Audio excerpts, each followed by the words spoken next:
Have you ever looked up at the night sky? Have you ever felt a shiver run down your spine? A feeling that something vast and ancient is watching you? From the cold, dark spaces between the stars? There was a man who felt this more than anyone. His name was H.P. Lovecraft. He was a writer from a time long ago. He did not write about simple ghosts or goblins that hide in your closet. No, his monsters were different. They were beings from other dimensions, from the deepest parts of space, and from the darkest corners of time itself. Lovecraft believed that the greatest fear we have is the fear of what we do not know, and his stories are filled with this fear. We will count down the 5 most terrifying of his creations. Our countdown begins deep beneath the earth, in frozen, forgotten cities older than mankind. Here we find our 5th terror. They are called the Shoggoths. Imagine a creature that has no fixed shape. It is a massive, bubbling pile of black slime, like tar, but alive. It is covered in countless green eyes that form and dissolve on its shifting surface. It can grow mouths and limbs whenever it needs them, then absorb them back into its gelatinous body. It is a living, thinking blob of protoplasm, a biological nightmare that defies all known laws of nature. Eons ago, an ancient alien race known as the Elder Things created them as slaves. They were meant to be perfect slaves, biological machines that could build entire cities. But over millions of years, the Shoggoths began to think for themselves. They rebelled. Now we travel from the depths of the earth to the cold, dark void of outer space.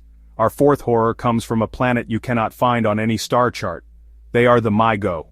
At first glance, you might mistake them for giant insects. They are pinkish in color, about the size of a man, with large bat-like wings and multiple pairs of limbs. But their heads are covered in a tangle of antennae that are constantly changing color. This is how they communicate, through shifting colors and buzzing sounds.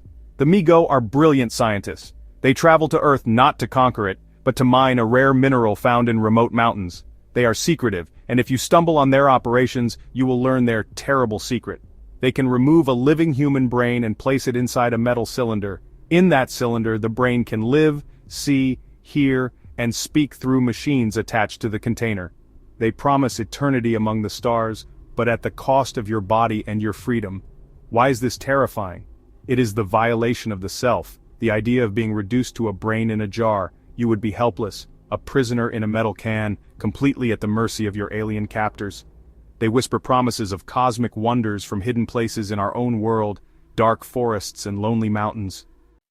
We leave the mountains and the stars behind. Now, we journey to the bottom of the ocean, to depths that no sunlight can reach. Here, in the crushing blackness, we find the deep ones. They are a horrifying mix of human, fish, and frog. Gray-green rubbery skin, heads shaped like fish, large unblinking eyes, gills on their necks and webbed hands. They move on land with a strange hopping gait and communicate in guttural croaks. They worship powerful undersea gods, Father Dagon among them.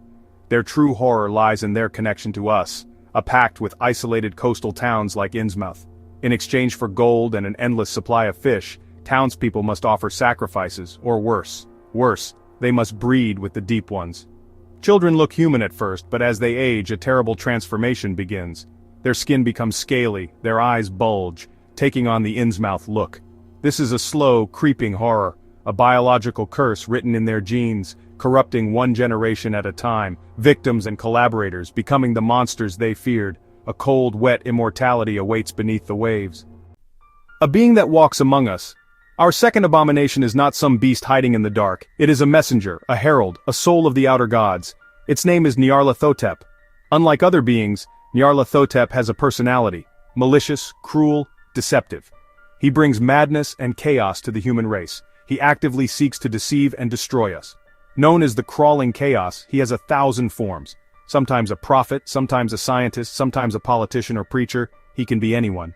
He understands our language, our desires, and our fears, and he uses words, ideas, and the frailties of the mind as weapons. He whispers promises of forbidden knowledge into the ears of scientists and cultists alike, but the knowledge is poison that shatters the mind. Facing Nyarlathotep is like facing an idea, a dark, seductive idea that promises power but delivers madness. He is the tempter, the serpent in the garden of our reality, offering an apple of knowledge that leads to our fall. He pulls the strings of human history with patient, calculated evil. He does not need brute force. He makes us destroy ourselves. Of all of Lovecraft's creations, he is the one who most clearly hates us, and he has all the time in the universe to watch us burn. We have reached the pinnacle of our countdown, the number one terror, a name whispered in the darkest cults, written in the most forbidden books. He lies not dead, but dreaming in his sunken city of R'lyeh, beneath the Pacific Ocean. In R'lyeh, Cyclopean architecture twists in ways our geometry cannot hold. He is Cthulhu, a mountain of a creature.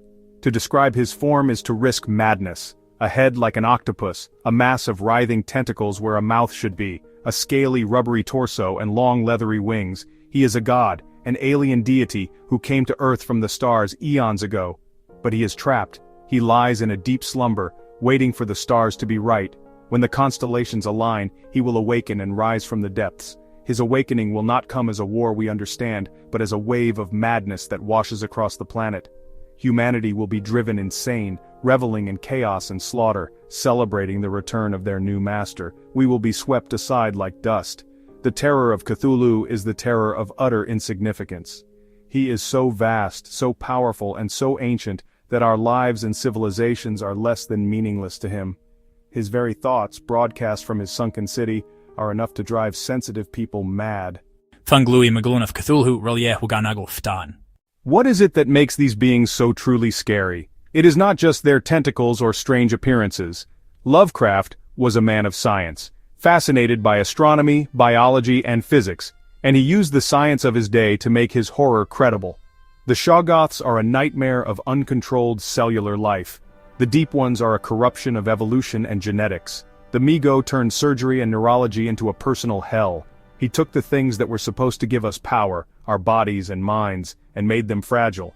Our scientific laws may be local suggestions, easily broken by beings from realities with different rules.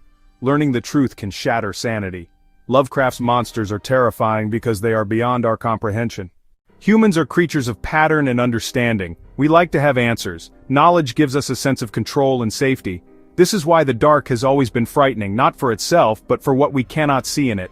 The unknown is a blank canvas. Our minds paint our worst fears. Lovecraft understood that the monster you can't quite see is scarier than the one you can.